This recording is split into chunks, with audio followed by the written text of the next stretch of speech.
Good morning, good afternoon, good evening, wherever you are in the world. Thank you for joining us for this week's edition of the SMIE Consulting Midweek Roundup.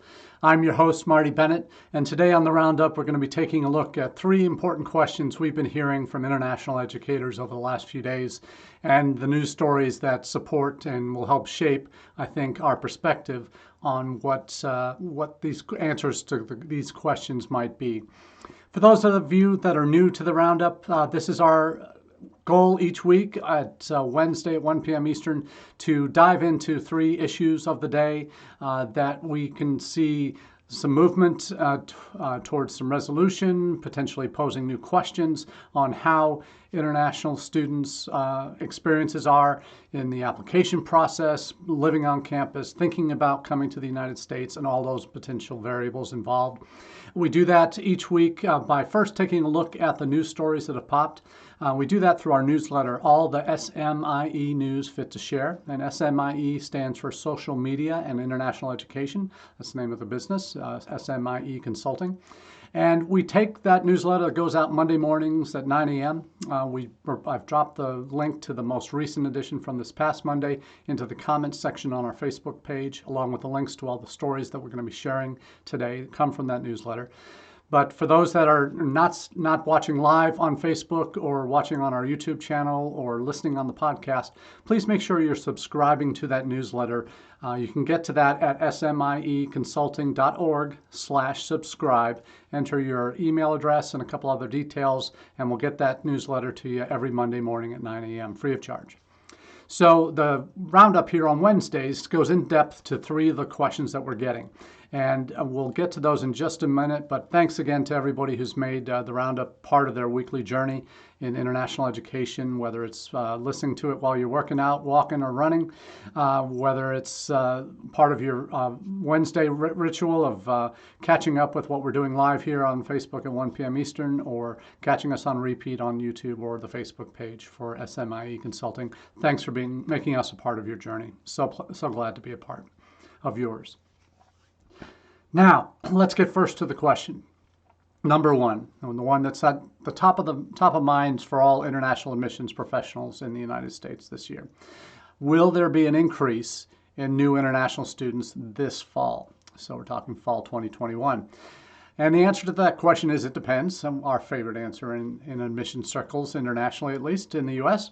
And there's a lot of data that's certainly showing that interest has certainly picked back up in the United States over the last 4 or 5 months.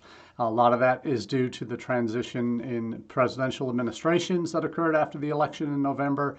But there's also what Alan Goodman at IIE referenced in November, the pent-up demand of those students that were not able to enroll last fall 2020, by either coming to the U.S. physically. They couldn't because their program was going to be completely online, so they stayed in their home countries. And that may be 20% of our newly enrolled students this year may have been or are likely to be fully online students from their home countries. And that's a very different model for U.S. International educators to get their heads around. They're not counted in the SEVIS numbers for currently enrolled students. They can't because they're physically not in the United States, but they are allowed to obviously continue their program or begin their program online, and then hopefully this fall transition to fully in person, as many U.S. campuses are moving that way. But we're seeing that pent-up demand for those that maybe took a deferral, which might have been some 40,000 students from the IIE snapshot survey that we saw last November. And certainly there are those that are now more highly engaged and interested in coming to the U.S. because of the change in tone of the new administration and a much more favorable approach towards immigration. Yet there are still some obstacles, and we've talked about that in the past. We'll get to those in a couple of minutes. But the question is, are they coming? And is the interest there? And I will say that I do believe that this fall will be a very, very much different fall than we had last fall. It can't get any worse, but it will certainly be an improvement. The question is, how much will it be an improvement? I'm pointing to three different pieces in this to answer this first question today. The first is a Forbes article by the current president of Pace University in New York. and it's entitled "International Students Are Coming Back to the U.S. and we can't wait to welcome them back." And that attitude and that sentiment, I think, is shared by all international educators in the U.S. And it's encouraging to see a university president being as forceful with that kind of a tone and positive tone that we are on our way back to where we should be internationally. So he references the challenges, obviously, the last 4 years with coming here, despite all the rhetoric from the previous administration.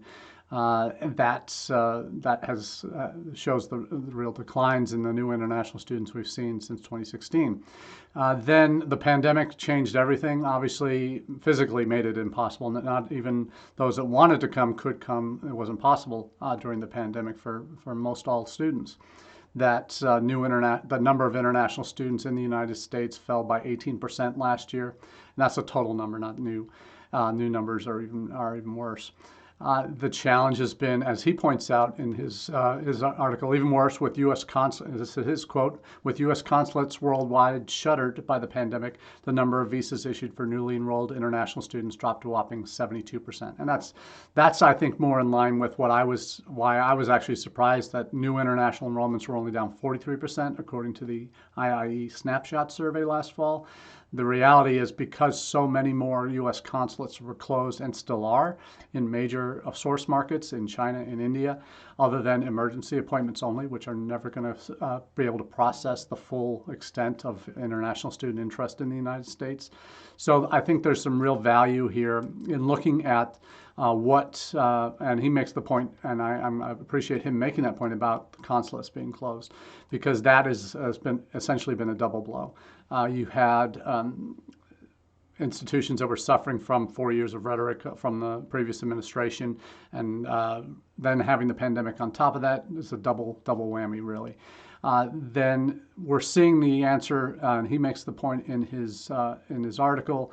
They want to be here. They have a desire to be in the United States. That quality of U.S. higher education has been able to shine through all of the mess that we've experienced recently. And that is international graduate school applicants. He makes the point at pace. We're up 11% year on year. They had 200 new international students enroll in the spring semester, despite all the travel restrictions. Undergraduates inquiries are up 6%, applications are up 3% in the similar time frame for fall 2021. So it's encouraging to see those kind of stats from a university president on the current state of international applicants to their campus, particularly those he makes reference to, particularly those coming for STEM fields, and how much of an advantage international students have in the United States with work experience after graduation. And really, I think there's a lot of value in what he points out, and he makes some very astute arguments, and really happy to see a university president making that, not from one of the elite schools, making the kind of bold predictions, but also showing some real supportive information to prospective students that we are rolling out the welcome mat, as he references, for international students. It's good for everybody involved, frankly, in terms of our domestic students, our colleges, the students themselves from overseas. And let's help them get there, is his final thought, and I couldn't agree more.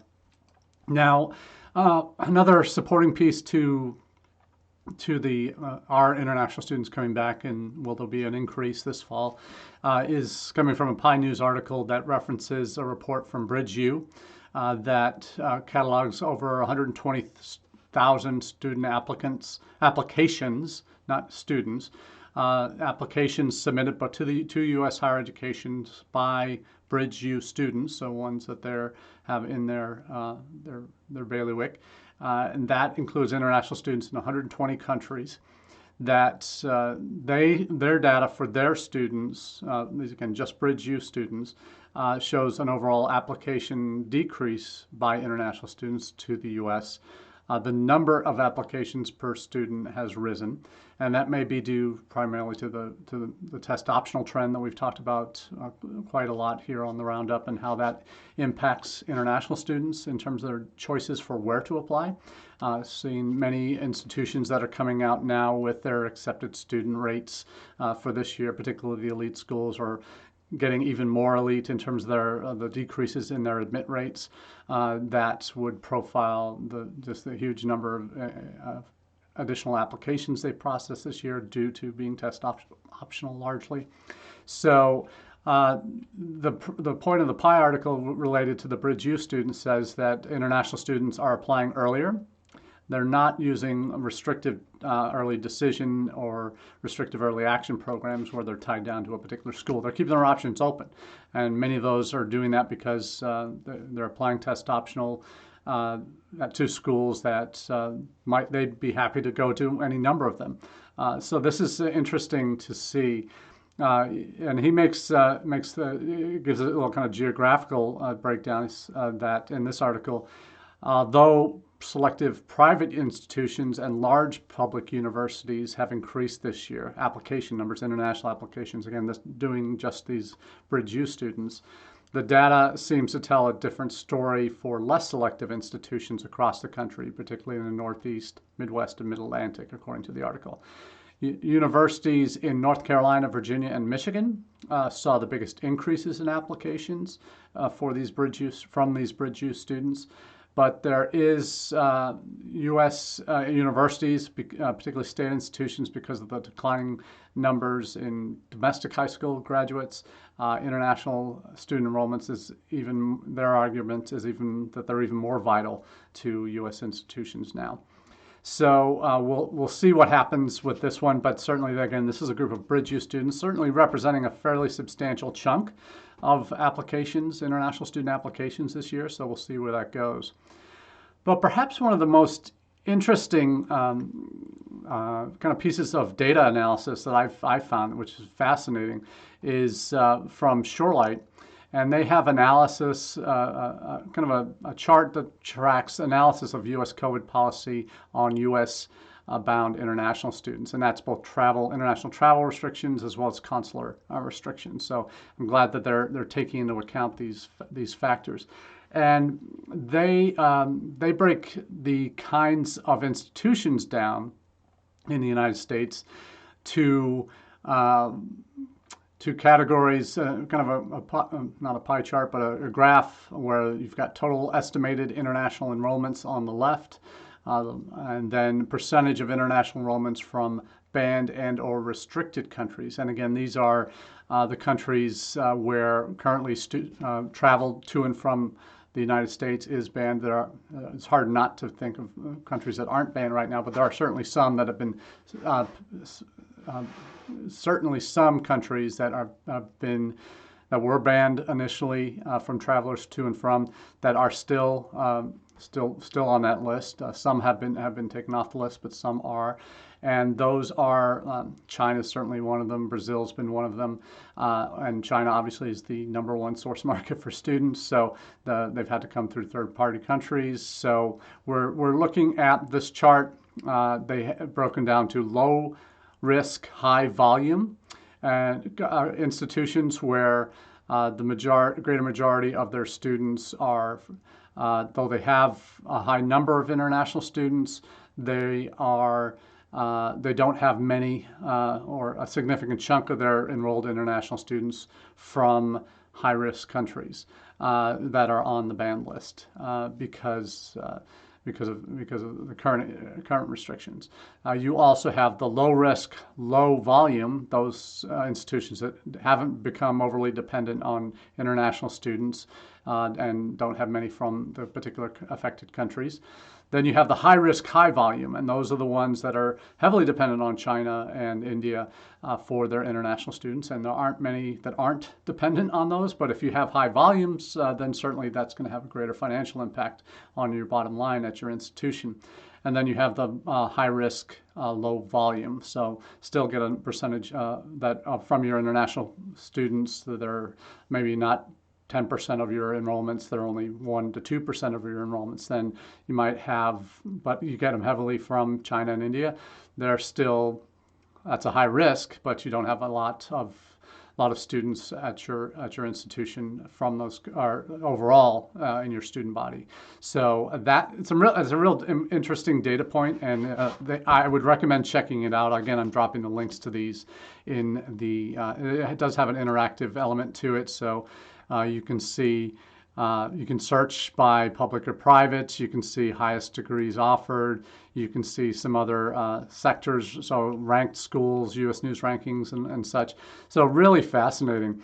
It does have, it shows you which institutions, though it doesn't give you, on the publicly available chart, doesn't give you which institutions these are. But you can certainly, if you play around with the filters enough, you can get a sense on which institutions are in that high risk, high volume category. So where you have, and it also interestingly puts the estimated annual tuition spend from students from those countries at those institutions. So I think there's some real interesting data here. I think I think we see one institution that has over 2,400 number of international students. 89.5% of their international students are from banned restricted countries. That would result in an $81 million loss for the annual tuition spend, just the tuition spend from students from those banned countries if they're not able to come. So a lot of interesting data in this report. So one of the more interesting ones I've seen that gets down to financial impact per institution. It's sort of like NAFSA's economic impact tool by institution, if this and it categorizes students based on COVID and travel restrictions. So interesting to see this coming out from the folks at Shorelight, but certainly some great data to sink your teeth into. Definitely recommend it. Now, next up, let's ask the right question here. Are you, as an institution and in your international admissions efforts, are you on the right platforms for students? That's our second question of the day. And this question is covers a topic that is part of my what I've been talking about on this. On the Roundup for a number of months now. It's called the 6 Ps of Strategic International Enrollment Management. That's my philosophy, as it were, on international education, international admissions, international recruitment, and the life cycle of international students. I'm doing work with colleges across the country now on developing life cycle planning towards international students, where it's not just the prospect through to admitted and enrolled piece that you need to worry about. It's the full life cycle through to current student, to upcoming graduate, and then alumni status, and how your university responds to these students throughout that, from prospect to alumni, defines your overall success in bringing in quality international students, maintaining them on your campus, and graduating successful alumni. So this is what we're talking about here with the 6 Ps of Strategic International Enrollment Management. And the series I've been doing for IDP Connect, we're on, this month we're on number 3, the third P, and that's platforms.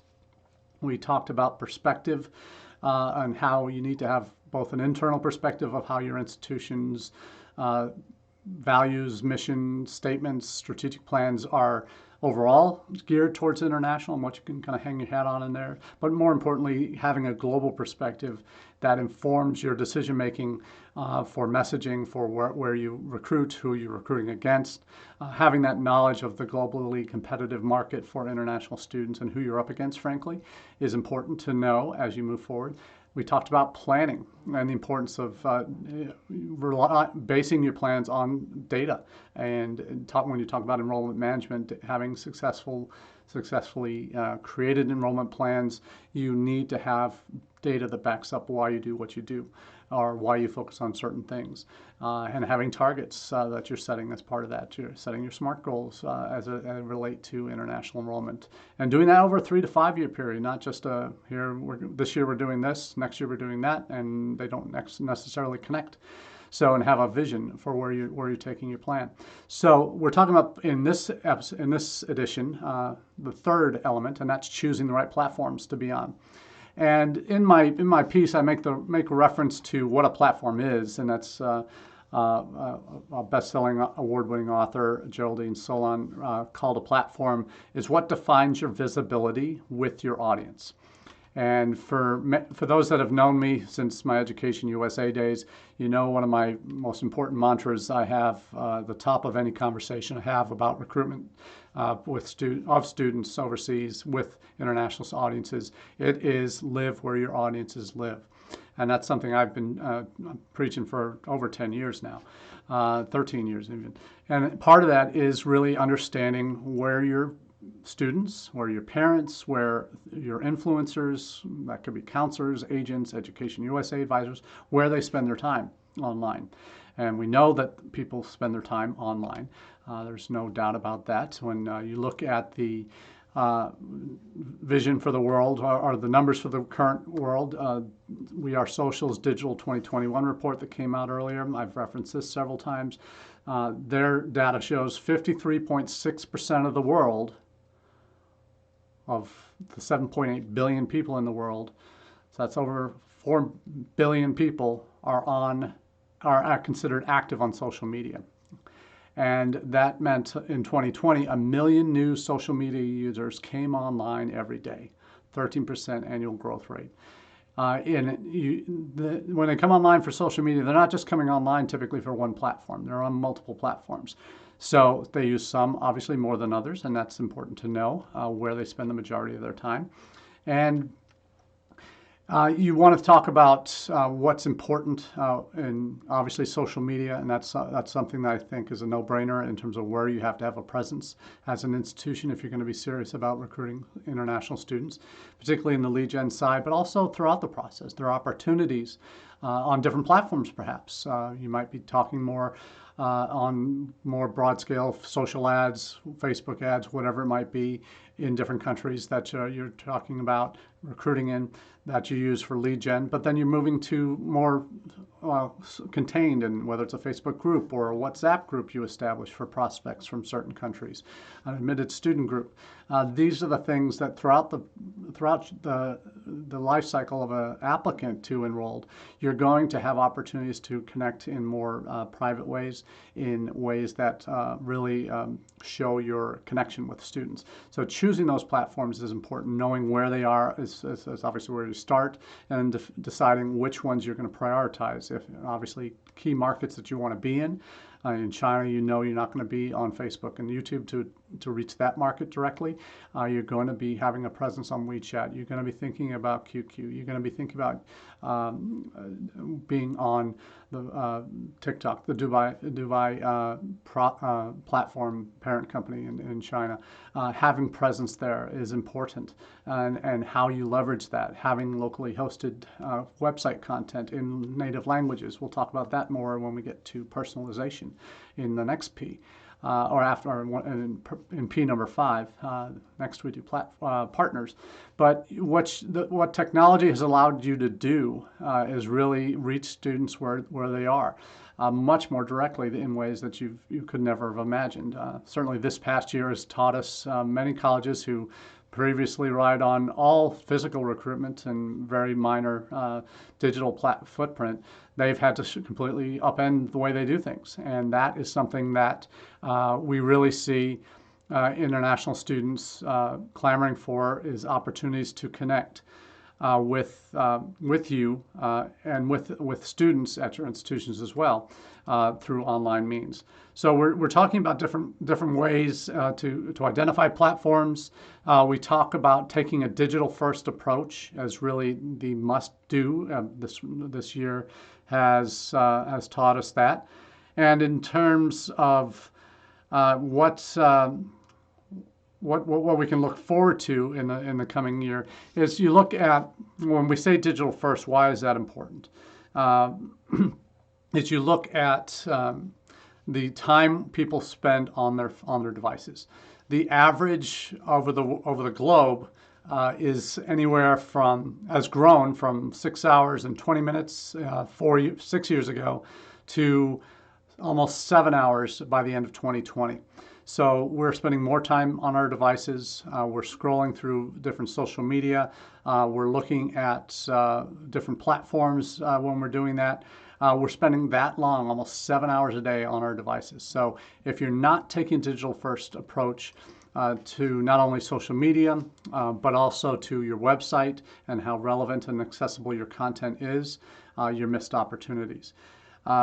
In terms of what I also recommend, besides living where your audiences live, taking a digital first approach, is we're talking about brand building, is using a multi-channel communication strategy where you can't go all in on Facebook on a global level and expect to reach every audience in exactly the way that they want to be reached throughout the enrollment cycle. That you must have a multi-channel communications approach, that you have an email comm plan, you have a social media strategy that is maybe has a blend. Depending on the country, you might be focusing on Facebook and Instagram in many countries in the world, but then China, different platforms there. If you're talking about different stages of the application funnel, you're going to be using maybe perhaps more messaging apps rather than more of the short form video content that you might find on Instagram, TikTok, or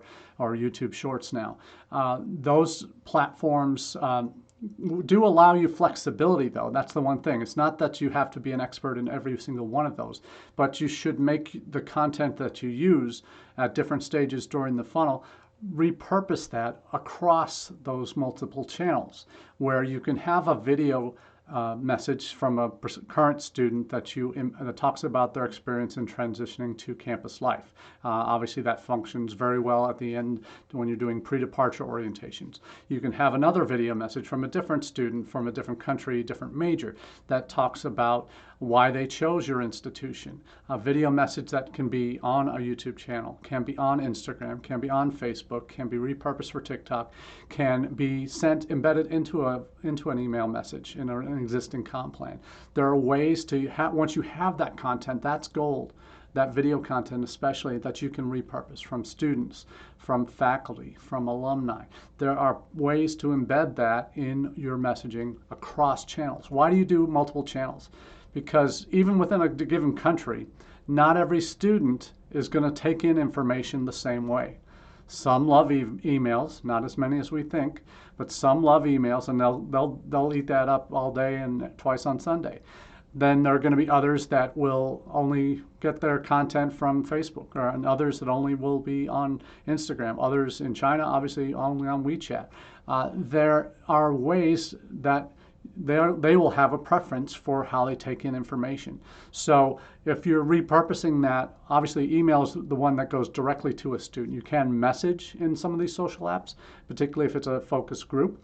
But if you're looking at ways to repurpose your content across the spectrum of the channels available to you, if you don't take a multiple channel approach towards your recruitment strategies, to your communications out to prospective students, it's a missed opportunity where you could be missing 10, 20, 30, 40, 50% or more of your prospective audience in terms of reaching them where they are, when they are, and on what platforms they are spending their time. So the article certainly goes into a lot of the depth there on those three areas: living where they live, taking a digital first approach, and utilizing multiple channels. So I do encourage you to check that out as you're making your way through your planning for the next academic year or longer. Now, finally, we're going to stop with this last topic, one that I'm sure we're going to be hearing a ton more of as more colleges and universities make decisions, but that's the idea of vaccines for this fall. To require vaccines or not, that is a serious question. And this is something that it's becoming out there in terms of the legal and ethical issues, thorny logistical problems about vaccinations. The challenge is probably a good one, in fact, that we are going to have available, already have available in the United States, 3 approved vaccinations, Moderna, Pfizer, and Johnson & Johnson. The Johnson & Johnson being the only single shot dose that is largely effective in preventing serious, not necessarily preventing getting COVID, but preventing hospitalization and death from it. And that's the goal of any successful vaccination, is not eliminating it entirely, other than maybe polio, but eliminating the deadly consequences of the virus. And we've seen that obviously with the volume of Americans that have died in the last year.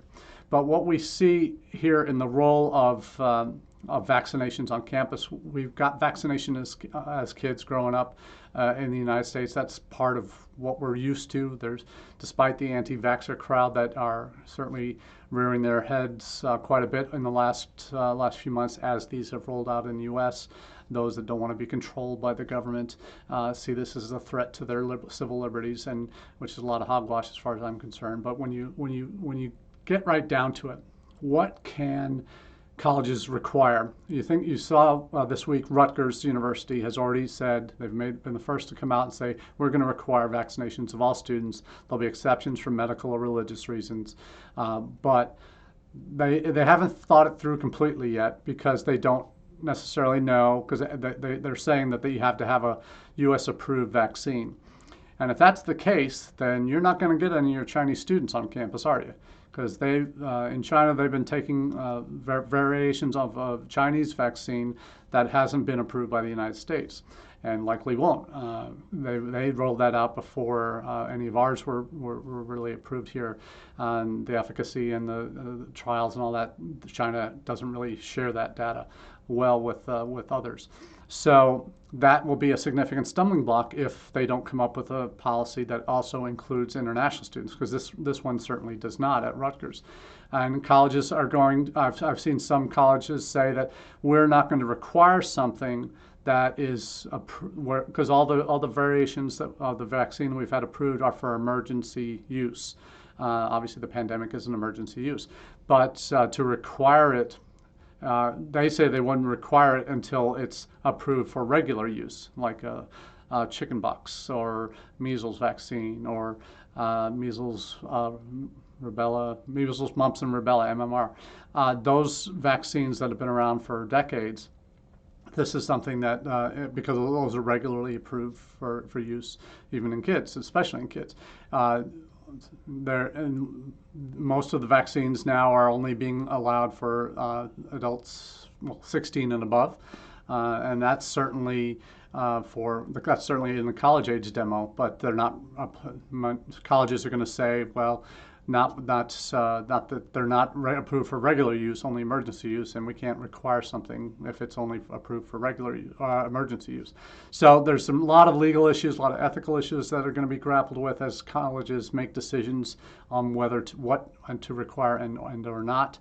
That is something we'll certainly keep you posted on how this is going to be, how these specific policies will impact international students, because there are certainly some serious potential drawbacks if institutions hold firm to a policy, like if they go vaccine routes as required that Rutgers are using, that would impact sizable chunks of their incoming students from China. So that's something we'll certainly take a look at in the months to come, I'm sure. But for now, I want to say thank you for being a part of the weekly roundup, midweek roundup here at SMIE Consulting, and we look forward to chatting with you again in the weeks and months to come. Have a great day.